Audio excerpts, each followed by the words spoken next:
Hello there, welcome to another episode of World of Tanks with Engani Titan, and I suppose I should start off with a bit of apology in case there's issues with the sound. It doesn't sound like there would be, but it might be some variability in volume due to the fact that I'm holding my microphone by hand, and it's a Rode Podcaster. It's quite a heavy microphone, but the swivel boom arm, scissors boom arm that I was holding the microphone on, the bit that actually, the end of the boom that the microphone was attached to, that kind of steel plate parted, and the microphone fell out of it yesterday evening as I was finishing the video.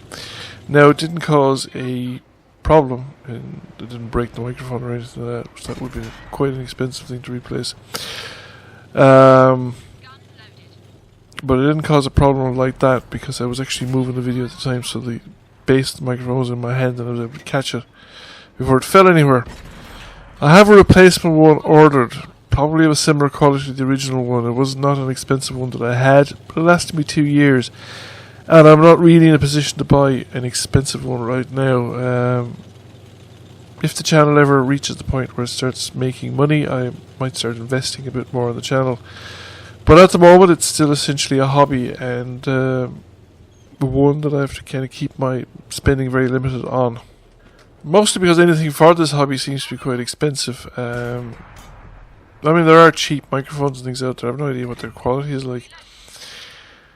And there are, well, cheap mic stands as well. And again, well, the quality is, I suppose, it's alright. It's acceptable in the sense that the last one lasted about 2 years. And I had tried out different configurations, so you could say that I've been fiddling with it and abusing it maybe a little bit.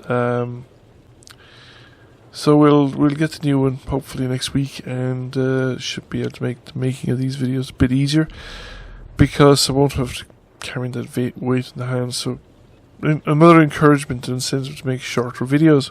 So to get back to the battle of hand, we're in Karellia. I'm in the Boilermaker. We're mid-tier.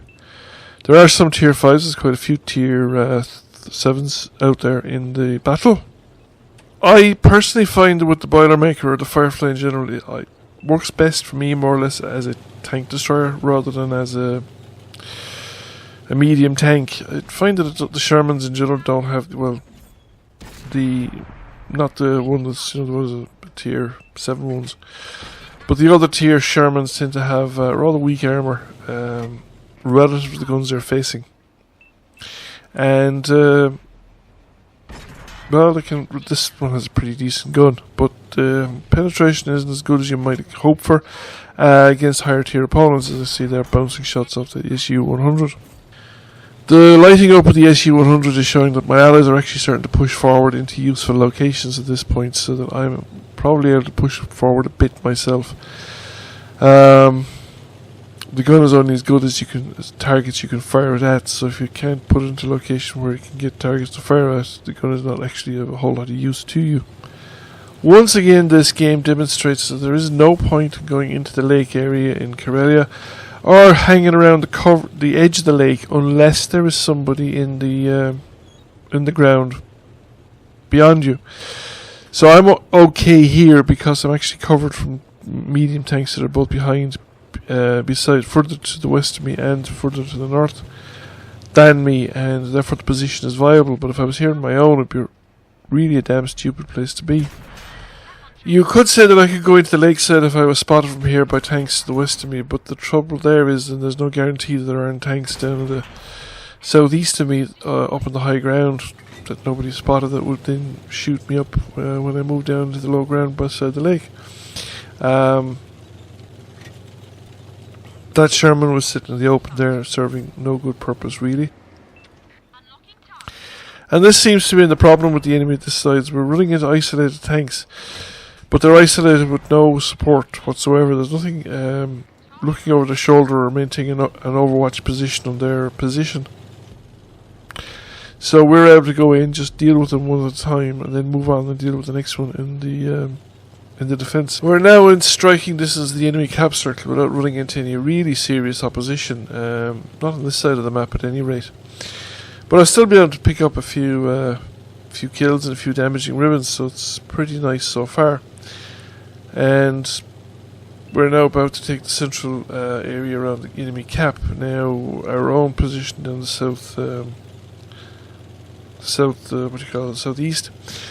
is beginning to look a bit dodgy in the sense that it's just a 1-on-1 fight. Maybe it's a 2-on-1. Well, there's another tank down there with the heavy tank, and there's a medium down there as well.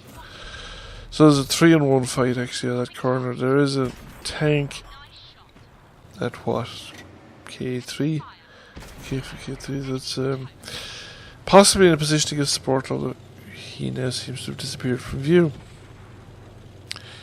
And with 3 of the enemy tanks remaining down there in the southeast, the remaining tank up here is on his own, the SU-152. I mean, he could one-shot me if he got a flanking shot, but you know, I know where he is, so we're not going to give him a flanking shot if we can avoid it. And that's him gone, that's him out of the game, and it's now just mopping up really. There's just a couple of guys. They've actually managed to win the corner. Our remaining tanks down there didn't arrive in time to support the tanks we had lost. So down the hill we go and see if we can get any further hunting, because it's not really up to us anymore. It depends on what the enemy want to do. One of them was engaged with a tank destroyer from our side, who was on the southeastern rise, I suppose. The low bit in the southeastern ridge. I've been trying to think of the proper technical name for that dip in a mountain, where you have that kind of shape, and I think it's actually referred to as a saddle. So it's a kind of a saddle gap in the mountain between the lake and this valley here. And there is a hammer down there. The hammer has, well, he's got more hit points than I do, and he'll do more damage per shot. But he's got to hit me first, so we've hit him once, and I'm going to stay on the move because I want to get it as low into the ground as possible.